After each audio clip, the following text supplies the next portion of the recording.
Hey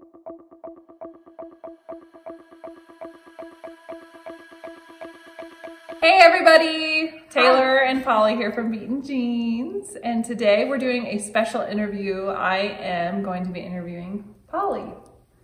Polly has made the decision to go forward with having her total gastrectomy. Today we're gonna talk about Polly and see where she's at and what's to come. I'm definitely gonna need some Kleenex. Oh. Unfortunately, we ran into some technical issues with that interview, so I'm just gonna speak to you guys about how I've come to my decision. I think it's best for me to take you back to the beginning. How I discovered the CDH1 mutation was through my cousin, Stephanie. She had gone to her annual doctor appointment and her doctor suggested that she do the BRCA1 and 2 genetic testing because we do have some history of breast cancer in our family. And the doctor actually checked the box to do every single genetic panel known to man. And unfortunately, Stephanie came up positive for CDH1. She, of course, in her frantic state after that diagnosis, urged all of the family members to be tested. And we were like, sure, no big deal. We don't have that. We'll go ahead and do that test for you. We did it through Ambry Genetics and we just spit in a cup and sent it on our way and didn't even think about it again until a day in February. I got a call from the representative saying that my test results came back positive and my world just really and truly just shattered. I thought I was gonna die.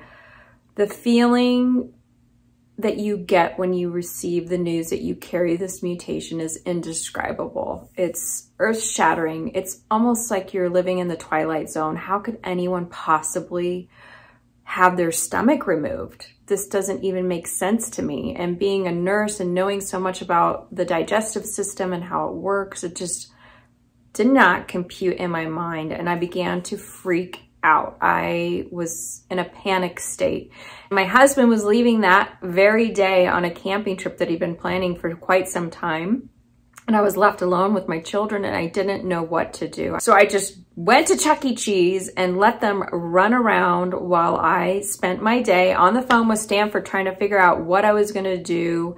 If I could get an appointment, I needed to be screened. They didn't offer a lot of help or advice for me, so I just kind of dwindled away that week. I spent most of my time in bed and had to take sleeping pills in order to sleep. I didn't know what to do. I felt really, really alone. I searched up CDH1 on the internet and did not find much about it. A few videos here and there, mostly about stomach removal and how it's done, but no personal testimonies back then. In 2015, there wasn't a lot of talk about gastrectomies. I felt super, super alone. So I did make an appointment with a local GI doctor. He had never heard of CDH1. I had an endoscopy and I think he took like 1 or 2 samples for me, which ended up being clear. He probably didn't follow the correct protocol, but I felt comfortable and okay, just knowing that everything in there looked okay. And then my aunt, who's the matriarch of the family, also tested positive for CDH1. She did a lot of work for our family and went through our whole family tree back to, 4 generations from me. And we discovered that there were 2 people who did have stomach cancer, but these are generations from my grandfather up. It was far away from me, it felt like 3 generations away from me. And I felt like something in our family was keeping us from triggering that gene from turning on. After she did that discovery, we kind of all just put this diagnosis on the back burner and just lived our life. We didn't even really think about it like in the forefront of our minds. It was always there subconsciously though. With every little ache and pain in our stomach, I would always bring myself back to that diagnosis. But really and truly, we just forgot about it until our dad was diagnosed with a GIST tumor, a gastrointestinal stromal tumor. It has nothing to do with CDH1, but he did have stomach cancer and about half of his stomach was removed. and it just brought that worry of stomach cancer back into our lives. He was given a terminal diagnosis and opted to go get care in Mexico, and we all turned to a plant-based vegan whole food diet. We emptied everything out of our cupboards that wasn't organic, clean eating as much as possible, juicing every day, and we all just felt amazing and wonderful, and our dad was doing amazing as well. Unfortunately though, his health deteriorated again and he had to go on pharmaceutical drugs for his just cancer, and it wasn't enough for me. I wanted more help and support for our dad, and I got on Facebook and I found the CDH1 mutation group, which is absolutely, hands down, the best support system out there if you carry this mutation. I don't really do Facebook. I'm only on there for that support group, but it is really wonderful. So many people sharing their stories and experiences. And that is what introduced me to the NIH study. Somebody posted about it and I was like, what is this? All of your care is for free. They fly you out for free. They do all your scans and screenings and they watch over you. This is wonderful. I got on the phone that very day and I spoke with Maureen and she welcomed us into the study. Not only myself and my sister and my mom, but our dad, who doesn't even have CDH1. They were willing to see him and help him. We all flew out there and the experience was just more than I could have ever imagined. They make you feel so important and like your health and well-being matters to them. But we no longer had the CDH1 worry on the back burner. It was now in the forefront of our minds, but we were okay with it because we were being watched by the best of the best. And Dr. Davis is so amazing. Even though we were having to go every year for our screenings and our biopsies, we made it fun. It was great because my mom and sister and I were able to travel together. It was actually like a fun trip. We never dreaded going. We did it together and we made the best of it. However, after several years of screening, my stomach started to not look so hot. I was having a lot of gastritis. They were doing more biopsies than the standard 88 with the Bethesda method because they were finding nodules and polyps. And then came the phone call from Dr. Davis after one of my visits. You know something's not okay if you get that call from Dr. Davis.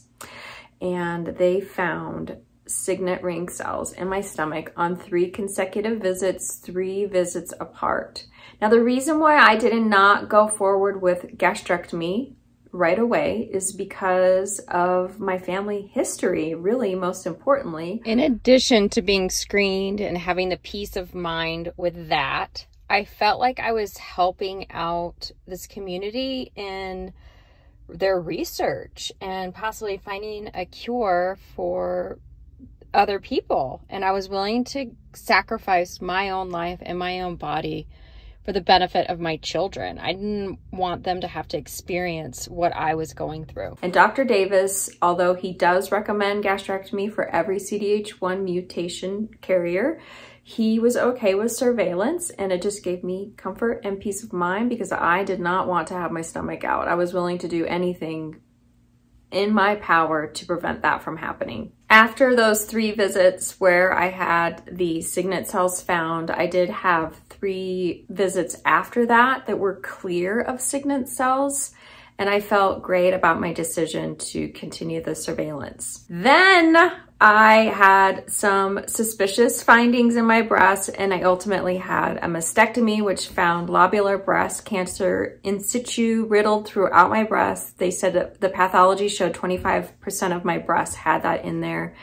And then the fear again, like, what am I doing? Why am I not taking this seriously? I probably need to have my stomach out feeling came back to me. And it happened to be November when this feeling hit me. And Taylor and I were like, what are we gonna do? We need to do more for this community. We started the Icy Pants challenge and felt great. We were bringing awareness to this mutation. We were raising money for research and providing hope for our children and generations to come. And we wanted to do more. We wanted to bring more awareness, so we started doing the interviews, which are amazing. If you guys have not seen these interviews, you need to watch them. I'll link them down below. But we've interviewed now so far 25 people who've shared their trials, tribulations, all of their triumphs through gastrectomy, all their personal details and successes with gastrectomy. We even interviewed Perry Guilford, the man who found this mutation. And it has given me so much peace and clarity. And I feel like having my gastrectomy is the right decision for me now. And it's because of all of you and all of your stories. And I just want to thank you all so much. Another reason why I feel so strongly about having my gastrectomy is for my children. I have 3 kids and I don't know if they carry this mutation. I feel like me having this gastrectomy, if they were to test positive, would give them the strength and courage if they needed to or they decided to have this done. I want to be the example for them and show them that this is okay and that it's going to be all right. I'm just going to interrupt myself right here because there are 3 other key reasons why I have decided to move forward with gastrectomy. And I feel it's imperative that I share those reasons with you. Number 1 is I have been informed that almost everyone who carries the CDH1 mutation has Signet ring cells in their stomach, stage 1A, like they have discovered in me. It's just whether or not they're going to be turned on or triggered and made to go to that next level. How or why they turn on, I think that has yet to be determined, and it is the magic question that all of us CDH1 carriers want to know. If we can find the reason or the cause for them to be turned on, then we could probably find the cure. One of the reasons why I don't want to continue on with surveillance, I was given this analogy and it just made total and complete sense to me. Imagine your stomach as a football field with all the blades of grass being the cells in your stomach. However, there are some bad blades of grass on your field that need to be removed. They are destroying the grass. It is your job as the lawn keeper to remove those bad blades of grass. However, they look the same as all the other blades. And you only get 30 chances to remove them with the Cambridge method and 88 chances with the Bethesda. That is a lot of grass and not a lot of opportunity to catch these Signet cells. Let's just say that you were lucky and you managed to get a couple of them. Now, the doctor's going to take those cells and look at them underneath the microscope. And if you are going to a center of excellence, when they're looking at these Signet cells under the microscope, they are able to tell if it is stage 1A or if it is advanced to a further stage. They don't know specifically what stage, but that they have changed their appearance in one way or another. And it is definitely a reason to proceed with gastrectomy if the doctors see those changes in those cells. Now, whether or not they were lucky enough to grab those cells when they were going through your stomach with an endoscopy is just a crapshoot. It's really like playing Russian roulette. You really can't stage them until you have your organ or part of your body removed. They can only guess and assume what your stage truly is. Now, if my cancer cells were to progress from 1A to 1B, I would require chemotherapy. And that is just something that I am not interested in doing. And there you have it. I do not want to have chemo. I don't want to take the risk of my cells looking different under the microscope and then having to have chemo along with the gastrectomy. The second reason why I feel like it is important for me to move forward is when the doctor is inserting the endoscopy inside of your stomach, he's looking for white patches to signal where the Signet cells are. They often present with like a white patch in your mucosa. However, with all the biopsies that I've had through the years, my stomach is covered in white patches. The white patches are the scar tissue that has been left behind from my biopsies. So how are the doctors deciphering or trying to locate my Signet cells if I am bathed in white patches?